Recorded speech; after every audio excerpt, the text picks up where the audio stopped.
Jadi ini yang memang seperti Ibu juga katakan, jangan buru-buru divonis apa jelek atau tidak dan sebagainya. Ya, tetapi marilah kita ikuti, dan saya juga mohon kepada Kang Deddy, ini mohon terbuka. Tidak yang ditutup-tutupi, disembunyikan dan sebagainya. Dan saya bahkan diberi kesempatan berapa kali pun hadir, silakan. Untuk bisa melihat, untuk bisa mendengar suara anak, untuk bisa memantau kondisi psikologis anak dan sebagainya. Dan ini tentu harus ada evaluasi, karena pada waktu misalnya apakah nanti ada evaluasi? Ada, semuanya ada. Tapi semua untuk potensi anak tumbuh dan berkembang secara positif, karena mereka akan menuju ke Indonesia emas, bukan Indonesia cemas, bukan Indonesia lemas. Oke, Kak Seto, Kak Seto kan sudah kemudian melihat secara langsung di lokasi, berbicara kepada anak dan juga kemudian kepada orang tua dan lain-lain di sana. Adakah kemudian dilihat janggal di sana, melanggar HAM dan hal-hal yang tidak sesuai seperti yang beredar saat ini? Iya, jujur saya belum melihat, ya, belum lihat. Jadi saya tidak mengatakan tidak ada sama sekali, belum lihat.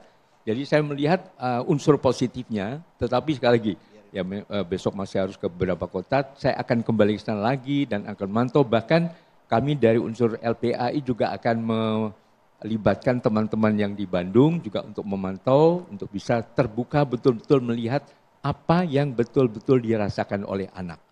Artinya jangan sampai ini kemudian yang maksudnya positif, tapi mungkin karena penanganannya kurang tepat dan sebagainya, terjadi pelanggaran. Cerianya tulus ya Kak Seto ya? Cerianya tulus, bukan karena tekanan, mereka happy banget atau malah sebaliknya gitu? Saya kira tidak semua jadi bintang film bisa action ya. Jadi apa, senyumnya, gembiranya, segala spontan, teriaknya dan sebagainya. Jadi saya saat itu benar-benar salut menyampaikan itu, tapi hanya saat itu saja. Nah, saya ingin juga melihat perkembangannya dan sebagainya, dan tentu juga nanti hasil akhir evaluasinya bagaimana. Oke. Kenapa di barak militer? Kenapa harus barak militer, Kak Seto? Kenapa harus barak militer? Itu juga yang saya koreksi, mohon maaf ya. Saya koreksi dengan kata barak militer. Wah, militer kan perang, militer kan pegang senjata. Nah, di situ namanya Dodik Bela Negara. Nah, apa itu Dodik? Ternyata depo pendidikan. Jadi untuk mendidik, yang melakukan pendidikan memunculkan potensi setiap anak yang unik, otentik dan tidak terbandingkan itu. Di dalam lingkungan militer. Iya, artinya apa yang keliru dari militer?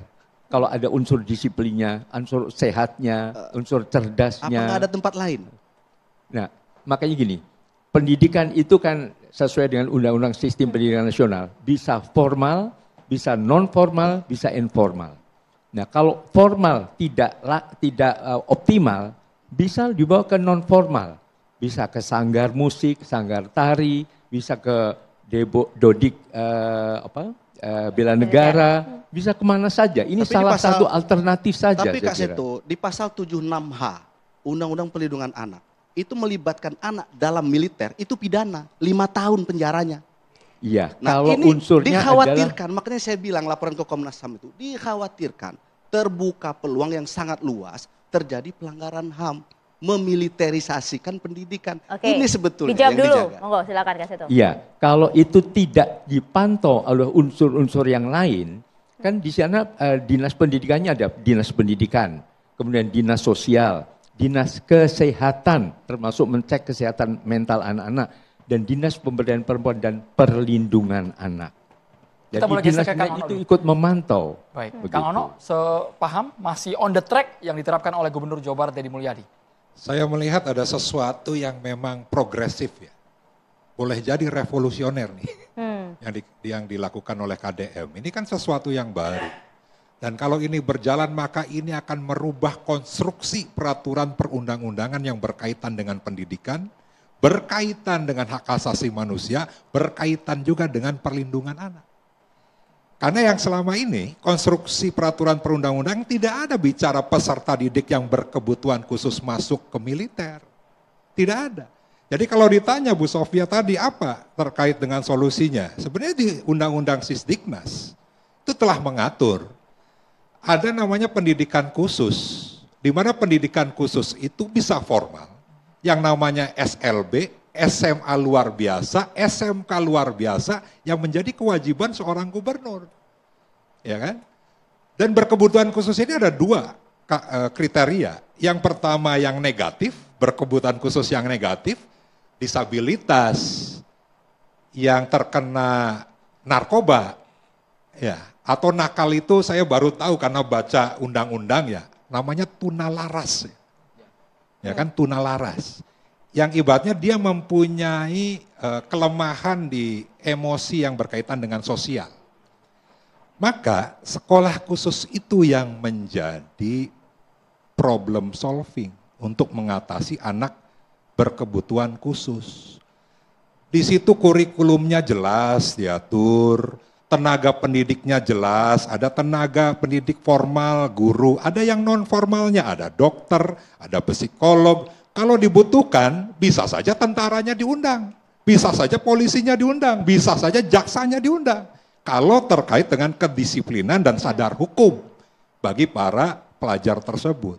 Tapi tiba-tiba kita menemukan sesuatu yang baru, yang saat ini pun DPRD Jawa Barat belum secara detail mengetahui apa sih kurikulumnya, seperti apa sih. Anggarannya yang 6 miliar itu bersumber dari mana sih, yang tadinya belum ada kegiatannya.